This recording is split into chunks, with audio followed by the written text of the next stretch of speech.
प्यार भरा नमस्कार और बहुत सारा स्वागत आप सबका मेरे इस चैनल आइए सुने कहानी में। आज मैं आप सबके लिए अनुराधा चित्के द्वारा लिखित एक कहानी अल्पना लेकर आई हूँ। दोस्तों, यदि आपको मेरा चैनल पसंद आता है, मेरा कथावाचन पसंद आता है, तो प्लीज़ मेरे इस चैनल को सब्सक्राइब कर लीजिए, लाइक कर लीजिए और यदि इच्छा हो तो अपने दोस्तों के साथ इसे आप शेयर भी कर सकते हैं। और हाँ, बेल आइकन दबाना मत भूलिएगा, जिससे आपको मेरी नई नई कहानियों के नोटिफिकेशंस मिलते रहें। तो आइए सुने कहानी अल्पना। लगभग 20 साल बाद जब उस दिन मैंने अल्पना को देखा तो सोचा भी नहीं था कि अमेरिका वापस जाते वक्त एक विलक्षण सी परिस्थिति में अल्पना भी मेरे साथ साथ अमेरिका जा रही होगी। उस दिन ड्राई क्लीन होकर आए कपड़ों में मेरे कुर्ते पाजामा की जगह लेडीज़ ड्रेस देखकर उसे वापस देकर अपना कुर्ता पाजामा लेने के लिए मैं ड्राई क्लीन की दुकान पर गया था।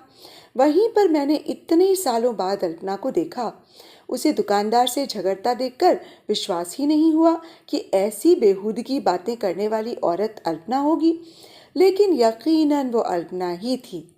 कुछ देर तक तो मैं दुकानदार और अल्पना के बीच का झगड़ा झेलता रहा और फिर दुकान के बाहर ही बिना अल्पना की तरफ देखते हुए बड़े ही शांत स्वर से मैंने दुकानदार से कहा, भैया जी, मेरे कुर्ते पजामे की जगह किसी लेडीज़ की ड्रेस आ गई है मेरे कपड़ों में, प्लीज़ ज़रा देखेंगे क्या? अरे, ये मेरी ड्रेस आपके पास कैसे आई? 4-5 दिन हो गए हैं इसे खोए हुए, इतने दिन क्यों सोए रहे? गुस्से से क्या अल्पना ने लगभग झपटते हुए मेरे हाथ से ड्रेस ले ली। ये सब कहते हुए उसने मुझे देखा नहीं, लेकिन मैंने उसे पहचान लिया था। उसके गुस्से को नज़रअंदाज करते हुए मैंने कहा था, अरे अंजू, तुम यहाँ कैसे? तुम आप अल्पना ही है ना? मेरी बात सुन उसने तुरंत मेरी तरफ देखा और फिर बोली, अरे हाँ, मैं वही तुम्हारी बेस्ट फ्रेंड अल्पना हूँ। लेकिन आप यानी अरुण यहाँ कैसे? आप तो अमेरिका सेटल हो गए थे ना? फिर करीब 10-15 मिनट की बातचीत में उसने 20 सालों का पूरा लेखा जोखा मेरे सामने रख दिया था। मेरे अमेरिका जाने के तुरंत बाद ही उसकी शादी हो गई थी। अमीर माँ बाप की लाडली बेटी होने के बावजूद माँ बाप की अपेक्षाओं के विपरीत जगह उसकी शादी हुई थी।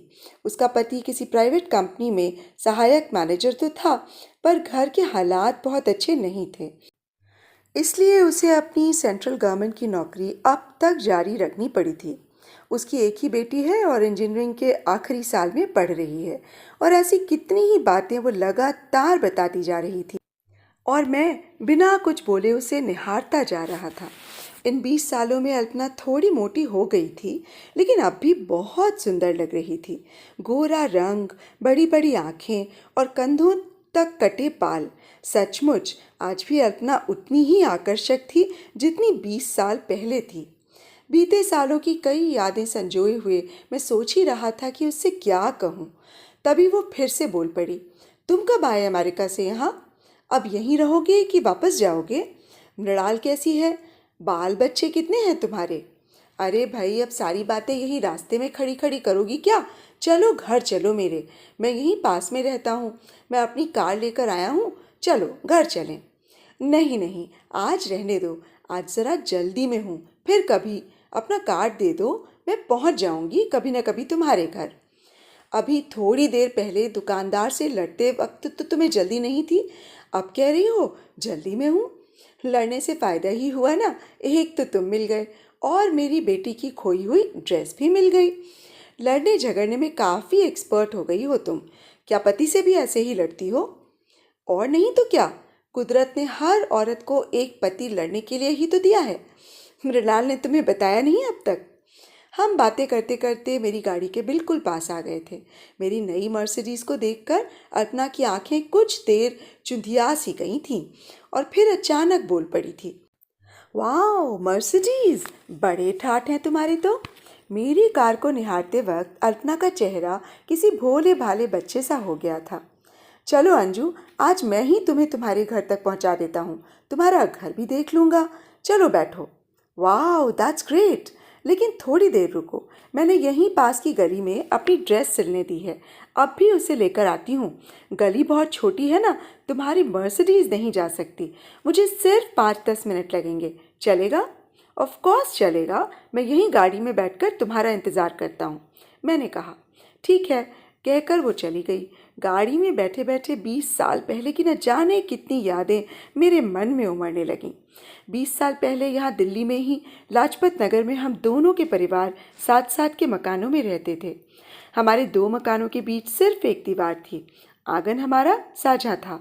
अल्पना के परिवार में अल्पना के माँ बाप, अल्पना और उससे उसका 10 साल छोटा भाई सुरेश, यानी 4 लोग थे। मेरा परिवार अल्पना के परिवार से बड़ा था। हमारे परिवार में माँ बाबा, हम 4 भाई बहन, हमारी दादी और हमारी एक बिन ब्याही बुआ, कुल 8 लोग थे। लाजपत नगर में तब सिर्फ हमारे ही 2 परिवार महाराष्ट्रियन थे। इसीलिए हमारे दोनों परिवारों में बहुत ज़्यादा प्यार और अपनापन था। अल्पना की माँ मेरी माँ से 10-12 साल छोटी थी, इसलिए हर वक्त मेरी माँ के पास कुछ न कुछ नया सीखने हमारे घर आती रहती थी।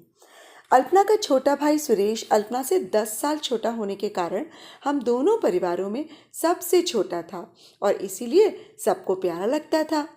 अल्पना के पिताजी बैंक में बहुत बड़ी पोस्ट पर होने के कारण हर दम व्यस्त रहते थे। अल्पना देखने में सुंदर तो थी ही, लेकिन उसके बातूनी, चंचल और मिलनसार स्वभाव के कारण हम सभी भाई बहनों की वो बेस्ट फ्रेंड बन गई थी। मेरी दोनों बहनें तो हर दम उसी की बातें करती रहती। मेरा बड़ा भाई अजय अपने नए नए शुरू किए बिजनेस में हरदम व्यस्त रहता था, लेकिन मेरे और अल्पना के हम उम्र होने के कारण हमारी बहुत बनती थी। 12वीं कक्षा तक मैं और अल्पना एक ही स्कूल में पढ़ते थे। 12वीं कक्षा पास करने के बाद इंजीनियरिंग करने के लिए मैं मुंबई चला गया। इंजीनियरिंग करते करते मेरी अपनी क्लास की मृणाल से दोस्ती हो गई, जो फिर प्यार में बदल गई। शादी करने के बाद मृणाल और मैं दोनों अमेरिका चले गए। उसके बाद अल्पना और उसके परिवार की यादें मेरे लिए धुंधली सी पड़ गई थीं। मैं अमेरिका में ही था तभी अल्पना की शादी हो गई थी। ये खबर मुझे अपनी माँ से मिली थी। माँ बाबा थे तब तक अल्पना और उसके परिवार की कुछ न कुछ खबर मिलती रहती थी। 7-8 साल पहले माँ का और फिर बाबा का देहांत हो जाने के बाद कभी इतने करीबी रहने वाले अल्पना के परिवार से मानो मेरा संबंध ही टूट गया था। आजकल सचमुच जीवन इतना फास्ट हो गया है कि जो वर्तमान में चल रहा है बस उसी के बारे में हम सोच सकते हैं और उसी से जुड़े भी रहते हैं। कभी कभार भूतकाल इस तरह अल्पना के रूप में सामने आ जाता है, तभी हम भूतकाल के बारे में सोचने लगते हैं। मैं अपने ही विचारों में खोया हुआ था कि तभी अल्पना सामने आ खड़ी हुई, तो मैं वर्तमान में फिर लौटा। फिर कार का दरवाज़ा खोलकर अल्पना को बैठने को कहा। क्यों, मन अमेरिका पहुंच गया था क्या? कार में बैठते हुए अल्पना ने कहा। अमेरिका से कब आए और अब क्या यहीं रहोगे या वापस जाना है? वापस तो जाना है, बस साल भर के लिए एक प्रोजेक्ट पर आया हूँ। यहाँ पास ही एक किराए पर मकान ले लिया है। आजकल इंडिया में काफ़ी सुविधाएं हो गई हैं। और मृणाल कैसी है? बच्चे क्या कर रहे हैं? एक ही बेटा है। क्या पढ़ाई कर रहा है? इंजीनियरिंग कर रहा है। आखिरी साल है उसका भी। यानी तुम्हें भी एक ही लड़का है? हाँ हाँ, बिल्कुल तुम्हारी ही तरह हम दोनों एक जान और हमारी अकेली जान। और बातें करते करते कल अल्पना के घर तक हम पहुंच गए। अल्पना के कहने पर मैं उसका फ्लैट देखने उसके ऊपर घर गया। छोटा सा 2 कमरों का फ्लैट था, लेकिन निहायत खूबसूरती से सजाया गया था।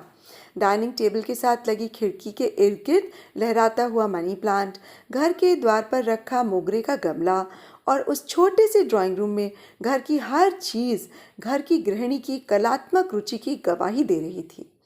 घर को निहारते हुए अनायास ही मैं बोल पड़ा, वाह, क्या बढ़िया सजा रखा है तुमने घर। नौकरी करते हुए भी कैसे कर लेती हो ये सब?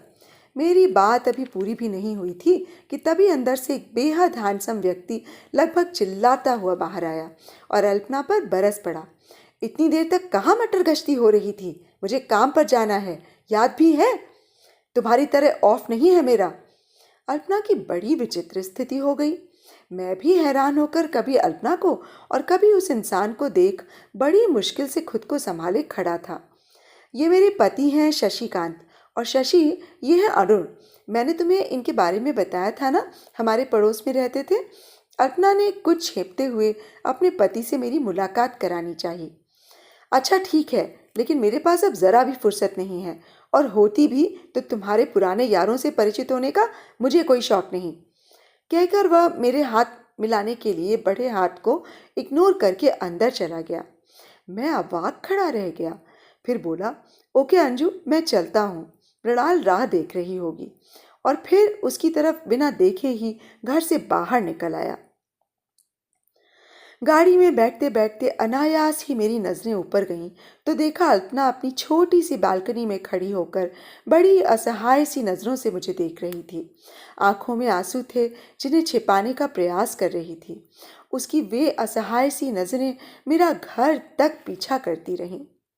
घर पहुंचते ही मृणाल को सारी बात बताई तो वो भी अवाक सी रह गई। हमारी शादी के बाद से ही मृणाल अल्पना और उसके पूरे परिवार को जानती थी। अल्पना की माँ की दी हुई कांजीवरम की साड़ी आज भी मृणाल ने संभाल कर रखी है। अल्पना की सुंदरता और मिलनसार स्वभाव से तो मृणाल उसे देखते ही प्रभावित हो गई थी, और कभी कभी मुझे चिढ़ाते हुए कहती कि ऐसी माधुरी दीक्षित से सुंदर लड़की पड़ोस में थी, फिर भी तुम मेरे पीछे कैसे पड़ गए थे अरुण। जाने कितनी देर तक हम दोनों अल्पना के बारे में ही बातें करते रहे। तभी मेरे मोबाइल पर फ़ोन आ गया। मैं अल्पना बोल रही हूँ। बोलो।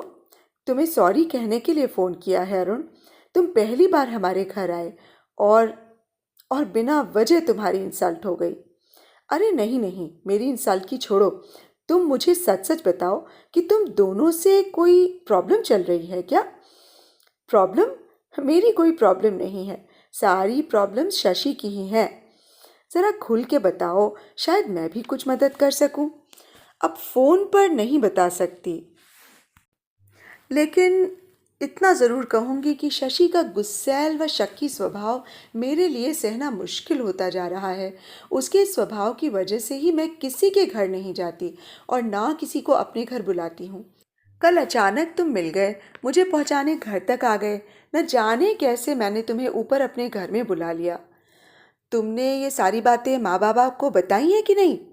शुरू शुरू में कोशिश तो की थी बताने की, उसी का परिणाम आज तक भुगत रही हूँ। मतलब? तुम्हें तो पता ही है मेरे बाबा भी कितने गुस्सैल थे। उन्हें जब ये सब पता चला तो उन्होंने शशि को गुस्से में बहुत कुछ बोल दिया था। जो नहीं बोलना चाहिए वो भी बोल गए। अरे मेरी शादी के वक्त से ही शशि बाबा को पसंद नहीं था। उसकी नौकरी, तनख्वाह कुछ भी उन्हें मेरे लायक नहीं लगा था। लेकिन शशि देखने में इतना हैंडसम था कि मैं देखते ही उसके प्यार में पागल हो गई थी। और माँ बाप के लाख समझाने पर भी मैं शशि से ही शादी करने की जिद कर बैठी। आखिरकार मेरी जिद की वजह से मेरी शादी शशि से हो गई। शादी के बाद हम दोनों जब भी माँ बाबा के घर जाते, शशि को हमेशा ही लगता कि उसकी नौकरी और कम तनख्वाह के कारण बाबा उसे नीची नज़रों से देखते हैं।